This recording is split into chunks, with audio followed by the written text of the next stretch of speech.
ahas dito. Ito. Nakabitin sa puno. Si Tony Boy Vlog pala ito. Kung baka kadaan kayo sa ano ko, channel ko, paki-like, subscribe, pindot na rin sa bell button. Shout out pala si Otribon Style.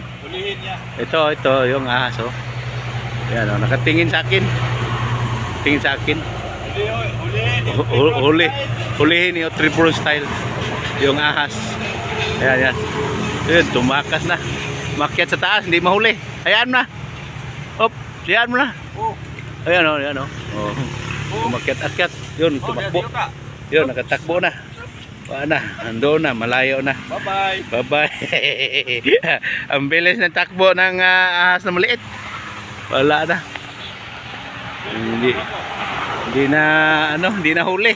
Uhulihin sana ni Otribon. Kaso hindi na huli. Tumakbo. Oh, ito yung ano to dito guard house. Yan.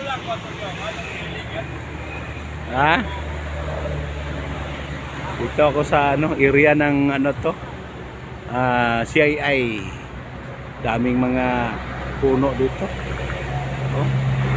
Ito guard house. Ito yung guard house na dito nag-work si Otribon Style.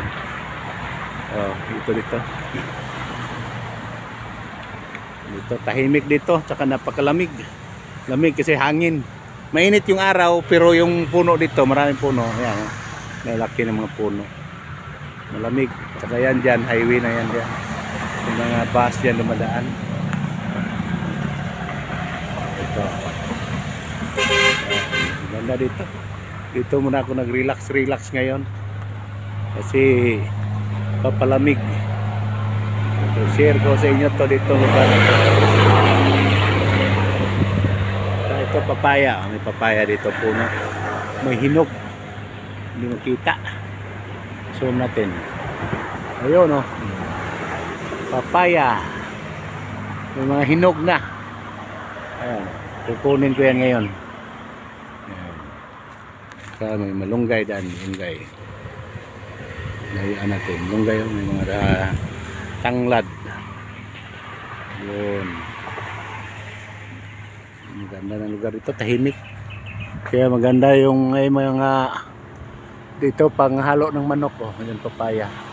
May manok dito. Magkatay kami ng manok. Manok ngayon na isa. Halo namin dito sa ayan ito, manok ko ayan. Ito. Ito ngayon, hinala ngayon to. Okay, hanggang dito na lang. Maraming salamat. God bless you all. Bye-bye.